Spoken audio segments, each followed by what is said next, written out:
Hindi talaga maiiwasan ang pagkakamali. Kaya ayan, for the ulit na naman tayo. So ito lang naman yung umubos ng oras natin nakaraan. Diyos ko, first time ko makagawa ng Taylor Swift album cake. Grabe, hindi ko akalain na uubos to ng more than 2 hours talaga. Na underestimate ko nga yung design na to. Kasi kung titignan mga kadeko, sobrang simple lang niya at wala siyang masyadong bonggang detalye kumpara sa mga cake na ginagawa ko like painting or portrait or vector, no?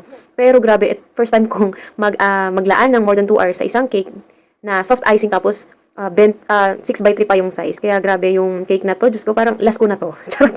Parang last ko na siyang kunin. Nakaka-stress ng bonggang-bongga. Actually, ang umubos ng oras ko talaga mga mi, etong pagpo-frosting niya. This is 10 colors. Talagang sa pagtitimpla pa lang, time consuming na. At samahan mo pa ng pagpo-frosting niya na pa isa-isa or ganitong style. Talagang ubusin oras mo. Buti nga, 2 hours lang yung sa akin. Yung iba daw more than 4 hours pa. So, ito na nga, kinakompleto ko na yung kulay ng ating album cake. At you can see, naglagay na tayo dito ng dark gray. Medyo nasobrahan lang ng pagkaka-dark yan. Kumukha na ng black. At ito naman ay light gray and then pink and black. So, ang icing na ginamit natin dito ay walang iba kundi ay Whip It Original. Ayan. So, sa mga nagtatanong kung paano yung ratio ko ng pagmimix ay makikita nyo naman sa ibang vlog ko dito, no? Check nyo na lang po. And dito, buti na lang talaga, meron siyang border, mga kadeko. Katulad nitong nilalagay ko. Medyo napataba lang yung border natin kasi wala na ako ibang piping tip na gamit. Ito lang talaga. So, medyo napataba lang. Pero, thankful dahil may border siya. Paano kung wala? Wala siyang border in between sa color. Ang kalat niya talagang tignan. So, buti na lang meron. So, sa part nga na to, ay nagkamali tayo ng pagkulay. Dapat pala sky blue. Pink yung nalagay ko dahil border lang yung naaninag ko dyan. So, ginawan ko na lang ng paraan. Nagtimpla ko dito ng sky blue na icing and then, yan, tinapal ko lang dyan. And kung mapapansin nyo, meron na rin mga title. Hindi ko na napakita kasi nga yung camera hindi nakafocus sa aking kamay. And dito nga sa part na to, medyo nadalian ako. Hindi ko alam kung bakit, dahil baka liwete ako, pero sobrang na-enjoy ko yung pagsusulat sa sides. Hindi naman ganun ka-perfect, pero na-enjoy ko talaga siya, hindi ako nahirapan sa part na to.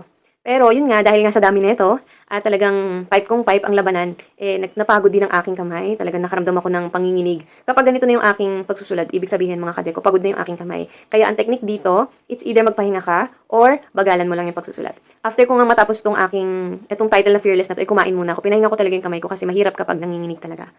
Ayan, kaya dito sa part na yan, medyo hindi na nanginginig kasi napahinga ko na. So, yun lang yung technique, no? Pahinga lang natin or ikain natin yan. So, yun lang. So, nalagyan na natin lahat ng title, yung bawat side ng ating cake. So, naglagay na rin tayo dito ng border para mas clean and neat yung ating lower part ng cake. And for the last touch nga, naglagay na nga tayo dito ng mga small details or iba't ibang maliliit na design ng ating cake. Kung mapapansin nyo dito, lahat ng gamit natin ay icing talaga, no? Limit na maglagay ako ng fondant talaga. Iba kasi fondant yung ginagamit. Ako talaga all icing. Hanggat kaya kong gawin sa icing, for the go talaga tayo ng icing. Pero ang texture ng ating icing ay medyo thick. Kapag mga ganitong mga design cake or vector cake, thick talaga yung gamit kong textured ni Whip It. Yun talaga yung pinaka-prepared ko. And sa part na to, ito yung pinaka-favorite part ko talaga, yung paggawa ng gitara. Na-enjoy ko yung part na yan kasi talagang nakisama sa akin yung icing ko, nakisama yung kamay ko hindi nanginginig, and at the same time, favorite ko yung gitara na style na nakatayong ganyan. Sabi ko, gagandahan ko. Pag favorite ko talaga yung design, parang nagta-times to yung effort na binibigay ko. Kasi parang even ako gusto ko maganda yung design. Hindi dahil para sa kliyente, kundi para sa mata ko. Masatisfy yung mata ko. So, ayan. Kung mapapansin nyo rin mga kadeko, hindi na tayo dito naglagay ng double tone. Yes, hindi na ako naglagay, especially dito sa mga title, lalo kung black. Hindi kasi siya magandang tignan kapag naka-double tone tapos ganyan yung style ng paglagay ng message. Hindi talaga siya okay tignan. So, ayan. After naman ng paggawa ko nito, nilagay ko lang ulit sa chiller para ma-lessen natin yung pag-bleed niya agad. Basta thick lagi ang textured ng inyong whip it or ng inyong icing. So, ayan, naglagay na tayo ng mga for final touch na lang. So, itong sa part na to, dito pa ako nagkamali. Yung tipong patapos ka na, tsaka pa nagkamali. Pagkakamali ko kasi dito, mukhang black tong dark gray ko, kaya nagkamali talaga ako. Dapat yung ahas ay nasa black area or black part ng cake.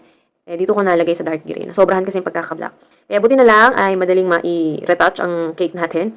At dito ko na inilipat ang ahas. Yung ahas na yan ay combinations of black, green, and black yellow. So, yun.